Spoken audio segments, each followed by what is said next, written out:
ఇంత కష్టపడి చేసిన రేవంత్ రెడ్డిని విలన్ చేస్తుంది. వద్దన్నటోడు ఎట్లా వద్దన్నాడు వాడు విలనే.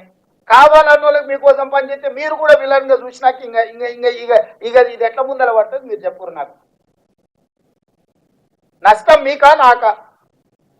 మరి ఇక మీరు మీరు దీన్ని కాపాడుకోకపోతే, మీరు వచ్చి అండగా నిలబడకపోతే, మీరు వచ్చి నా పక్కన నుంచొని మా ముఖ్యమంత్రి మా రేవంత్ రెడ్డి చేసింది 100% కరెక్టా ఎవర్రా చెప్పినోడు రా లెక్క చేద్దాం రా, ఏ ఊర్లో ఏ వార్డులో ఏ సందులో తప్పుందో లెక్క చెప్పు, మేము వచ్చి నిలబడతామని మీరు కట్టబట్టుకొని నిలబడి ఈ సమస్యకు పరిష్కారం దొరుకుతుంది. మీరు చూసి చూడనట్టు మాకెందుకులే అన్నట్టు ఉన్నారంటే ఇది పట్టాలు ఎక్కదు.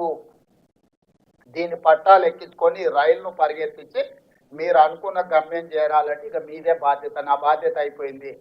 అసెంబ్లీలో పెట్టి లెక్కలు చేసి దీనికి చట్టబద్ధత కల్పించే వరకు ముఖ్యమంత్రిగా నా బాధ్యత అయిపోయినట్టే. ఆ నుంచి ముందుకు తీసుకెళ్లాల్సిన బాధ్యత మీదే. ఇది రీలే రన్.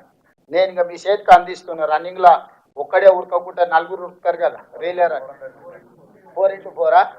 ఇక నేను మీకు అందరూ చెప్తా, రేపు అసెంబ్లీలో చట్టం చేసి మీకు అప్పచెప్తే మీరు తీసుకొని దీన్ని ఎట్లా ముందు కూర్చుతారో ఇంకా మీ ఇష్టం. వీడున్న వాళ్ళందరూ స్టేక్ హోల్డర్స్. ఇవాళ అందుకే నేను మా అధ్యక్షుడిని మా పొన్నంను అడిగినాయా అందరిని వీళ్ళు నేను ఒకసారి మాట్లాడదలుచుకున్నా.